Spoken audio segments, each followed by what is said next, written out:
오늘 말씀 제목은 근심하지 말라라는 제목으로 여러분들하고 나누도록 하겠습니다. 요한복음 13장 우리가 수요일 날 나눴던 내용들은 유다와 베드로, 예수님을 팔았던 유다와 또 훗날 예수님을 위하여 십자가에 죽기까지 사랑했던 그 베드로 역시 다 그들 또한 하나님 앞에 죄인이었다라는 것이었습니다.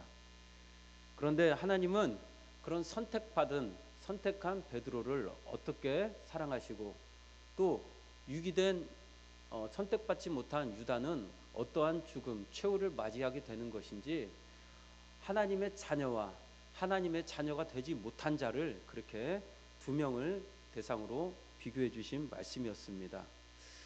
우리 또한 베드로처럼 유다처럼 다 같은 죄인이었지만 우리는 하나님의 창세전에 예정을 입은 자로서 은혜를 입은 자로서 우리는 부족함에도 불구하고 그분의 은혜를 입은 자녀가 되었음을 여러분들이 믿으시기 바랍니다.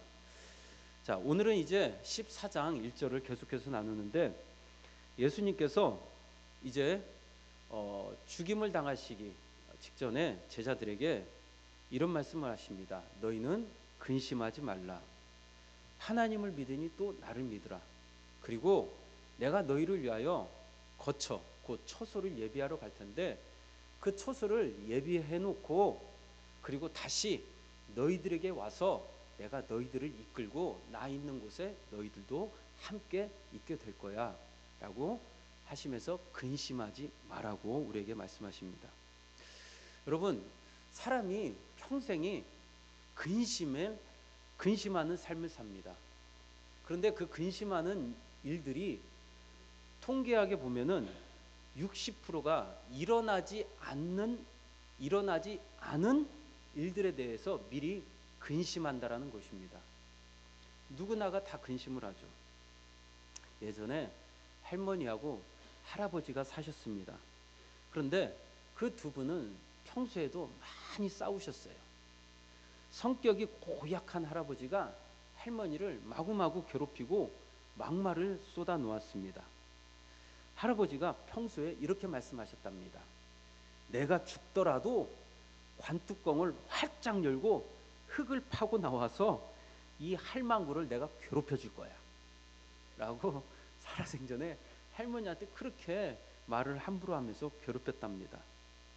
그런데 진짜 할아버지가 먼저 돌아가셨답니다. 할머니가 장례를 치르려고 하는데 고민에 빠졌어요. 진짜 이 인간이 관뚜껑을 열고 흙을 파고 무덤에서 나와서 나를 괴롭히면 어떡할까? 그러자 할머니가 꾀를 냈습니다. 꾀를 내고 그 꾀를 낸 방법으로 실행을 했어요. 그랬더니 할머니가 이제 장례를 치르고 나서 마음이 편안해졌답니다. 근심이 사라졌대요. 그러자 옆집 아줌마가 이렇게 물어봤답니다. 아니, 할머니, 할아버지가 평소에 관뚜껑을 열고 흙 파고 나와서 괴롭히겠다고 하셨는데 마음이 왜 이렇게 평안하세요? 라고 하자 할머니가 이렇게 말했답니다. 걱정 마. 내가 그럴 줄 알고 관을 뒤집어 놔버렸어. 지금쯤 아마 관뚜껑을 열고 흙을 파는데 계속 땅 끝으로 계속 파고 있을 거야 라고 그렇게 말을 했답니다. 유머겠죠. 실제로 그러지 않았겠죠. 할머니도 역시 할아버지랑 살면서 근심이 많아서 그렇게 꾀를 내었습니다. 우리도 마찬가지입니다. 살면서 근심할 때가 참 많아서 꾀를 냅니다. 그런데 그렇게 또 상인들은 우리의 그 근심을 이용해서 보험이며 그리고 물건이며 건강식품이며 우리가 근심하는 것들을 보충해 주려고 그렇게 상품화 시키면서 만들고 판매하고 있습니다. 우리도 살아가면서 그러한 앞에 삶에 대한 미래에 대한 근심 때문에 투자도 하고 사기도 해보고 그리고 우리는 먹어도 보기도 하고 열심히 우리를 미래를 준비하기도 합니다. 그런데 그 근심은 사라지지 않더라라는 것입니다. 왜냐하면 우리는 언젠가는 죽기 때문입니다. 인생의 끝이 있기 때문입니다. 그런데 그 인생의 끝을 알면서도 우리는 밑도 끝도 없이 걱정하고 준비하고 그렇게 살아가는 인간의 그런 나약한 모습을 우리는 보게 됩니다. 예수님 역시 오늘 제자들에게 근심하지 말라고 합니다. 그런데 제자들이 근심했던 이유는 뭘까요?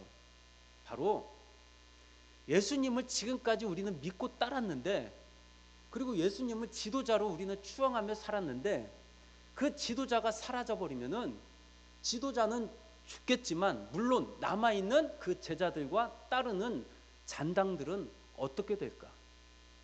여러분, 우리는 역사적으로도 보면은 정권이 바뀔 때마다 그 지도자를 따랐던 사람들도 처벌을 받게 되거든, 아니면 다른 또 피해를 입게 됩니다. 예수님은 이제 그 십자가에서 죽게 되십니다. 그런데 베드로와 그리고 그 남은 제자들은 예수님이 뭔가 자신들을 위하여 이 로마의 속국으로부터 우리를 해방시켜 주시고, 그리고 우리를 영의정, 좌의정 또는 그분의 가장 최측근으로 우리를 채용할 줄 알았죠. 그래서 제자들도 싸우기도 했습니다. 내가 크냐 네가 크냐, 예수님 저를 제발 주님의 강한 자로 우리를 사용하여 달라고 그렇게 싸우지 않았습니까? 그런데 예수님이 이제 곧 죽을 마당에, 그리고 죽는다고 하니까 제자들은 아니, 우리는 그러면은 예수님을 그렇게 쫓아왔는데 예수님이 죽어버리게 되면 우리는 대체 뭐가 됩니까? 우리의 앞날을, 우리의 미래를 누가 보장해 줍니까? 라고 그들은 내심 걱정하고 있었다라는 것입니다. 그런데 예수님은 그러한 제자들의 심리를 파악하시고 근심하지 마. 그리고 하나님을 믿었던 것처럼 나를 믿어. 나를 꼭 믿어줘. 내가 너희를 위하여 더 좋은 처소를 예비해 놓고 그리고 다시 너희들을 내가 데려갈 거야 라고 말씀하십니다. 여러분, 근심의 반대말이 뭡니까? 근심 안함이라고 생각하죠? 그런데 여기서 근심의 반대말은 믿는 것입니다. 예수님도 그랬습니다. 근심하지 마. 그리고 근심 안 하게 해줄 게가 아니라 근심하지 마 하고, 그 근심의 반대말인 곧 나를 믿으면 근심하지 않게 돼. 오늘 여러분 또한 예수님을 믿는 마음이 있길 주님의 이름으로 축원합니다. 자, 그러면 여기서 과연 믿으라, 예수님이 믿으라라는 말은 무슨 말씀일까요? 이 말입니다. 쉽게 정리를 하면 하나님을 믿었지, 하나님을 믿었던 그 믿음처럼 나를 믿어. 자, 이스라엘 백성들은 하나님에 대한 가장 큰 믿음을 겪었습니다. 무엇이냐? 바로 출애굽시켜줬던 믿음이었습니다. 아니, 400년 동안 그 애굽에서 종살이했던 우리를 출애굽하시고, 그리고 바다를 가르시고 광야의 길을 내시면서, 그리고 하늘에 만나를 메추라기를 내리시면서 먹이셨던 그들은 최고의 기적, 그 믿음이 있었어요. 예수님이 그럽니다. 너희들 그 하나님을 믿었던 믿음, 그 믿음처럼 나를 믿어줘. 곧 너희들이 하나님을 믿어서 그런 기적을 베푸는 게 아니라 믿음 없는 너에게 믿음을 믿어지도록 그 기적을 일으키신 하나님의 능력을 너희들 꼭 신뢰하고 따라오라라는 것입니다. 여러분, 우리는 예수님을 위하여 죽는 것이 믿음이 아닙니다. 예수님이 우리를 위하여 죽고 우리를 구원했다라는 그 기적을 우리는 믿는 것입니다. 내가 예수님을 믿고 따라가는 것이 아니라 나를 위해 죽으시고 나를 위하여 구원하신 그 예수님을 우리는 붙드는 것이 곧 믿음이라는 것입니다. 내가 믿었더니 구원해 주신 것이 아니라 믿음 없는 나를 구원해 주신 그 예수님을 믿는 것입니다. 할렐루야. 오늘 예수님이 바로 그렇게 말씀하시는 겁니다. 하나님이 너희를 그렇게 구원하신 것처럼, 애굽에서 구원해내신 그 기적, 너희들에게 일방적으로 우리에게 찾아오셔서 그 사망의 자리에서 우리를 건지신 그 구원의 능력을 우리에게 믿으라라는 것입니다. 그리고 그 믿음이 꼭 성취가 될 거야. 처소를 예비하는 그 놀라운 능력으로 성취가 될 거야. 여러분, 처소가 뭘까요? 우리는 흔히 천국이라고 합니다. 맞습니다. 틀린 말씀이 아닙니다. 주님은 우리를 위하여 천국을 예비하러 가셨습니다. 믿으시죠? 그런데 여기서 더 큰 처소라는 의미를 여러분들이 아셔야 합니다. 처소라는 것은 여러분 천국이라는 의미도 있지만, 두 번째로 우리가 하나님과 함께하는 그 자리가 곧 천국이라는 말씀입니다. 그러니까 장소적 개념이 아니라 천국은 하나님이 계신 곳, 하나님이 계신 곳이 천국이라는 것입니다. 믿으십니까? 자, 오늘 우리가 그것을 한번, 처소라는 진짜 의미를 여러분들이 아셔야, 그분이 우리를 위하여 이렇게 처소를 준비하셨으니 우리는 더 이상 근심할 필요가 없구나라는 여러분들이 은혜를 알게 될 것입니다. 그래서 우리가 처소라는 것을 좀 이 시간 말씀을 몇 군데 찾아보고 배우도록 하겠습니다. 자, 먼저 우리 처소를 위하여 출애굽기 15장 13절 말씀을 한번 보겠습니다. 출애굽기 15장 13절입니다. 주님이 예비하러 가신 처소가 무엇인지. 15장 13절.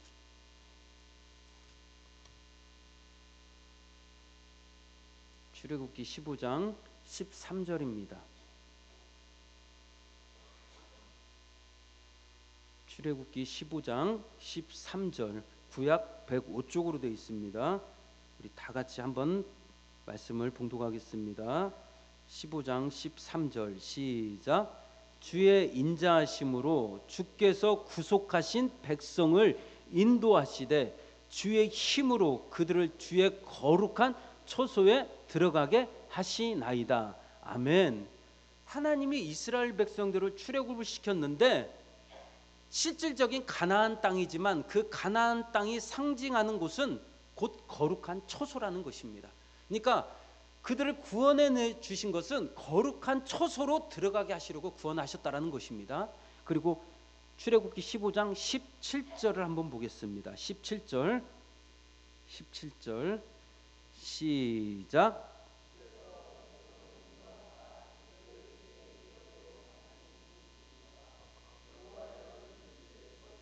삼으시려고 예비하신 것이라 주여 이것이 주의 손으로 세우신 성소로소이다. 아멘. 자, 여기서도 보면은 처소를 삼으시려고 우리를 출애굽시켰다는 것입니다. 구원하셨다라는 것입니다. 그리고 또 우리 성경을 또 찾아보겠습니다. 신명기 33장 27절 말씀입니다.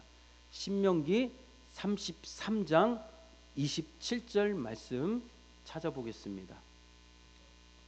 자, 신명기 33장 27절입니다.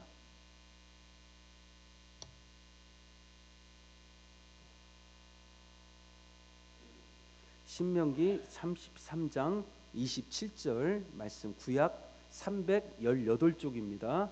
33장 27절 시작. 영원하신 하나님이 내 처소가 되시니 그의 영원하신 팔이 내 아래에 있도다. 그가 내 앞에서 대적을 쫓으시며. 아멘.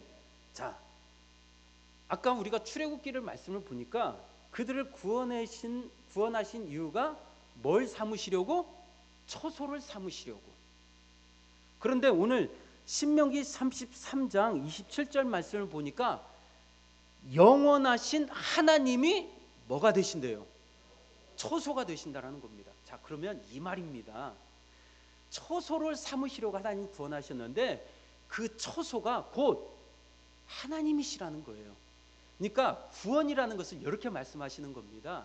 어떤 장소로 우리를 이끄시는 것이 구원이 아니라 그 장소가 곧 하나님이신데, 하나님 밖에 있었던, 사망에 있었던 그런 우리들을 하나님이 처소 대신 곧 하나님이신 하나님 안으로 품어버리는 것, 그것이 곧 구원이시라는 겁니다.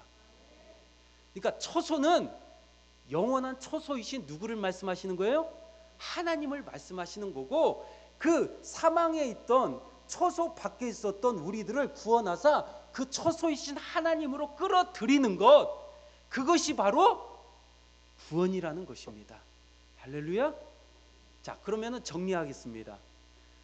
천국은 장소가 중요한 게 아니라 하나님이 처소, 하나님이 계신 곳이 곧 천국이요 처소라는 것입니다. 할렐루야. 그래서 내 주 예수 모신 곳이 그 어디나 하늘나라. 천국은 저 우주 밖에 있는 그곳이 장소적 개념으로 천국을 말하는 게 아니라, 이곳에 하나님이 계시면 우리 또한 하나님과 천국에 머무르고 있는 것이고, 우리의 가정이 하나님이 계시면 또 우리 가정에 하나님의 천국이 임한 것입니다.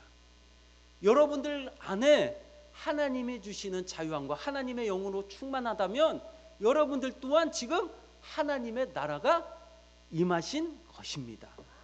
곧 하나님의 처소 천국이 지금 여러분들 안에 임한 것입니다. 할렐루야. 자, 바울은 그래서 이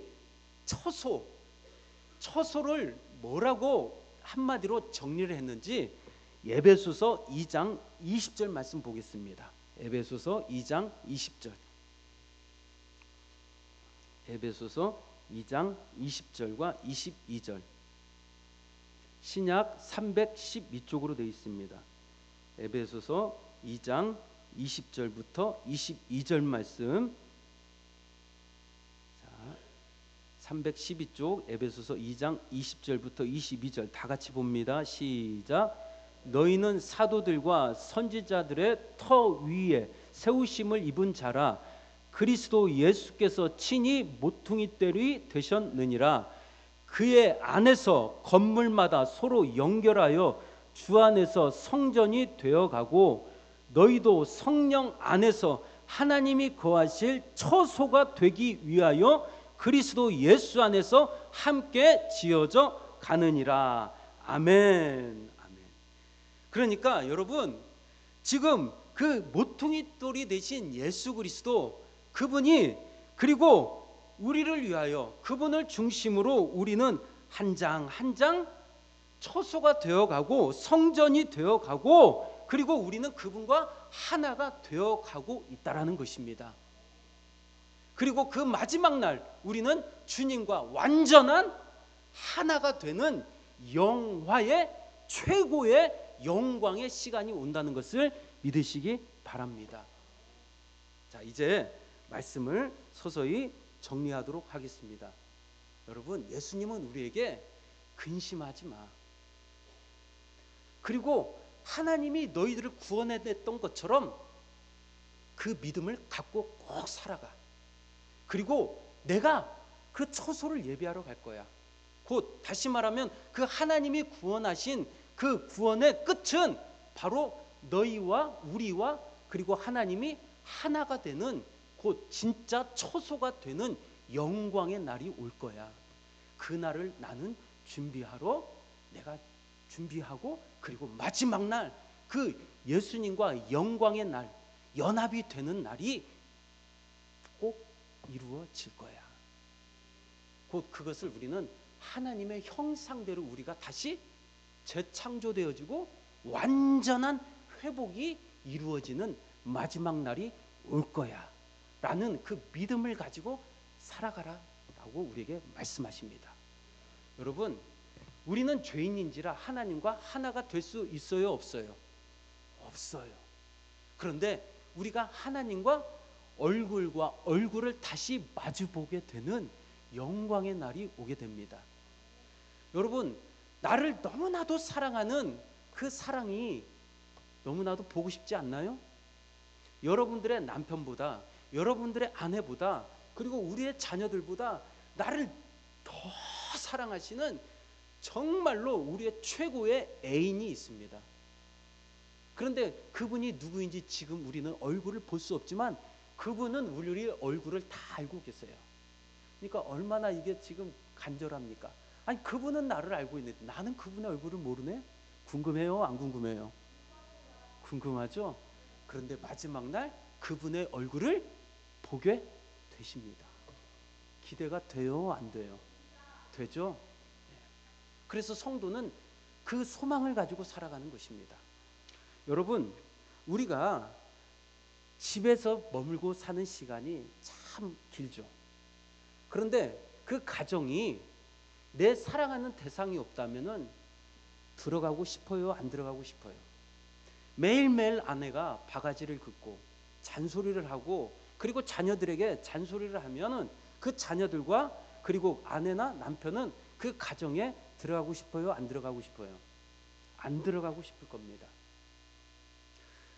집이 가장 좋은 것은 그 집 평수가 50평, 60평, 화장실이 2개, 3개가 있어서 우리는 집이 좋은 게 아니라는 것입니다. 집 평수가 1평이 됐든 10평이 됐든 화장실이 있든 없든 씻는 곳이 제대로 갖추어졌든 안 갖추어졌든 그 집이 가장 좋은 것은 거기에 누가 있습니까? 누가 있습니까? 사랑하는 사람이 있습니다. 맞지요? 그래서 집은 좋은 겁니다. 여러분, 천국이 좋은 것도 마찬가지입니다. 거기에 누가 있기 때문입니까? 나를 사랑하시고 정말로 나와 하나 될 수 없는, 나는 이 죄의 가죽을 입고 있는데 그런 나의 죄의 가죽을 싹 그 피로 덮어버리시고 거룩하게 하시고 깨끗게 하시고 가장 아름답게 하신 나를 최고로 사랑해 주신 나의 대상이 있기 때문입니다. 그분이 거기 있기 때문에 우리는 천국이 기다려지고 가고 싶고 그리고 그곳을 사모하게 되는 것입니다. 믿으시죠? 하나님이 있기 때문에 천국이 좋은 곳입니다. 그러면 하나님이 없는 곳은 무엇이라고 합니까? 곧 지옥이라고 합니다. 하나님이 없기 때문에 우리는 그곳을 지옥이라고 하는 것입니다. 여러분, 그래서 예수님은 우리에게 이렇게 말씀하십니다. 그날을 꼭 믿어. 그날은 언젠간 이루어질 거야. 우리가 아까 나누었던 찬양이 있습니다. 하나님은 한 번도 우리를 실망시킨 적이 있습니까? 없습니까? 없습니다. 언제나 공평과 은혜로 우리를 지켜주셨습니다. 그리고 분명히 말씀하셨습니다. 내가 지금 떠나는 것 같지만 떠나지 않는다. 그리고 반드시 우리를 다시 데리고 와서 그 하나님이 계신 곳에 우리도 분명히 함께 계신다고 했습니다. 여러분, 인생은 동굴입니까? 터널입니까? 아니, 더 정확하게 말하면 우리 하나님을 믿는 그리스도인들은 인생의 삶이 동굴을 지나가고 있습니까? 터널을 지나가고 있습니까? 100점짜리 대답입니다. 여러분, 동굴과 터널의 차이가 뭡니까? 동굴은 뚫고 가면은 막혀 있는 곳이 동굴입니다. 그러나 터널은 어둡고 길고 험악하지만 그 터널을 통과하고 나면 분명히 영광의 광채가, 영광의 빛이 주어지게 됩니다. 우리 그리스도인들은 동굴 같은 삶을 산다고 생각하지 마십시오. 이 기나긴 어둠 분명히 끝나고 나면은 영광의 빛이 우리에게 비춰지는 그러한 여러분들의 삶을 살게 될 것입니다. 우리 다시 한번 우리를 데리러 오시고 그리고 정말로 그 마지막 영광을 성취하실 하나님의 은혜를 여러분들이 꼭 기억하시면서 근심하지 마시고 염려하지 마시고 담대하게 살아가시는 은혜가 있길 주님의 이름으로 축복합니다. 우리 찬양하겠습니다. 오 신실하신 주.